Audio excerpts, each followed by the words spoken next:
আসসালামু আলাইকুম। আপনারা সবাই কেমন আছেন? আজকে আমাদের মুরগিগুলো ছাড়তে একটু দেরি হয়েছিল। তখন দেখি আমাদের মুরগি খোপের ভিতরেই ডিম পেড়ে দিয়েছে।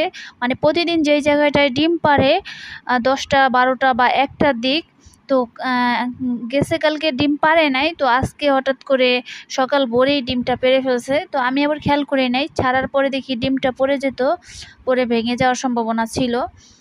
এরপর ওদেরকে কিছু খাবার দিয়েছিলাম।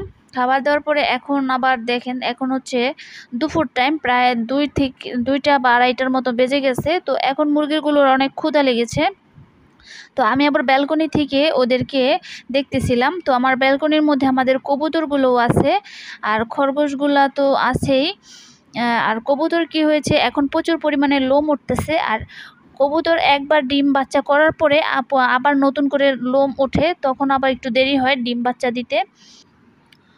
তো এখন হচ্ছে দুপুর টাইম, তো আমাদের মুরগিগুলোর এখন খাওয়ার সময় হয়ে গেছে। তো এখন হচ্ছে আমি ব্যালকনি থেকে আমি দেখতেছিলাম যে আমাদের মুরগিগুলো আশেপাশে আছে কিনা।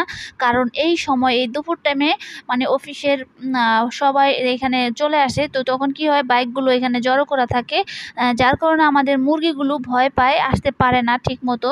তো আমি দেখতেছিলাম যে ব্যালকনি থেকে যে মুরগিগুলো ঠিক মতো আছে কিনা। তো এখন খাবার দেওয়ার সময় হয়েছে। তো আমি মুরগি দেখে তারপরে যাই, না হলে আবার মুরগিকে খোঁজাখুঁজি করতে হয় অনেক।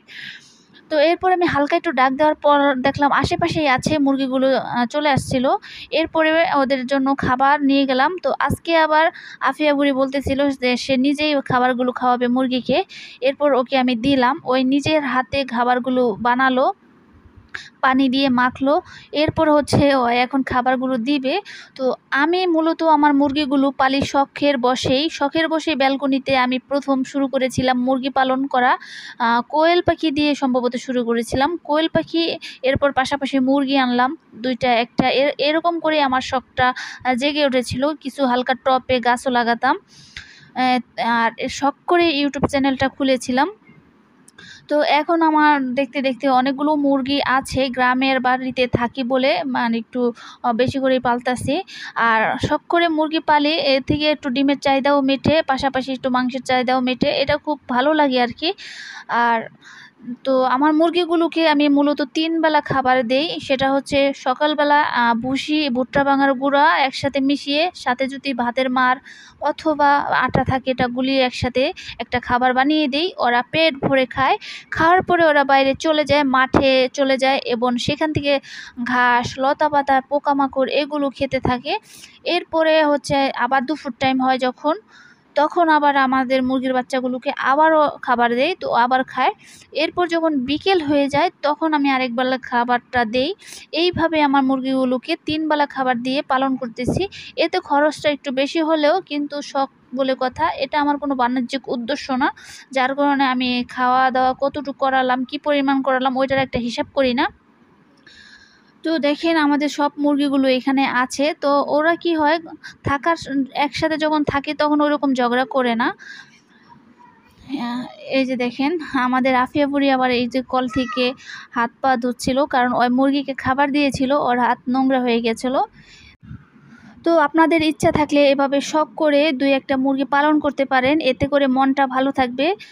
তো দেখেন আমাদের মুরগিগুলো কিন্তু ঝগড়াও করে মাঝে মাঝে। তো যখন ঘরে থাকে তখন কম করে, আর খাবারটা দিলে একটু বেশি ঝগড়া করে। তো এই আর কি, দেশি মুরগি কিন্তু রোগ প্রতিরোধ ক্ষমতা অনেক বেশি ওদের। ওরা খুব সহজে অসুস্থ হয়ে যায় না। ওরা গরমেও খুব ভালো থাকে এবং শীতেও খুব ভালোই থাকে, ওইরকম একটা রোগ হয়ে যায় না। তো এগুলো ভ্যাকসিন করা, রানীক্ষেতের ভ্যাকসিনগুলো করে ফেলছি। আর বেশ কিছুদিন আগে আমরা কিন্তু গাছের কলম কেটেছিলাম, তো ওগুলো আজকে দেখতে যাব যে শিকড় আছে কিনা।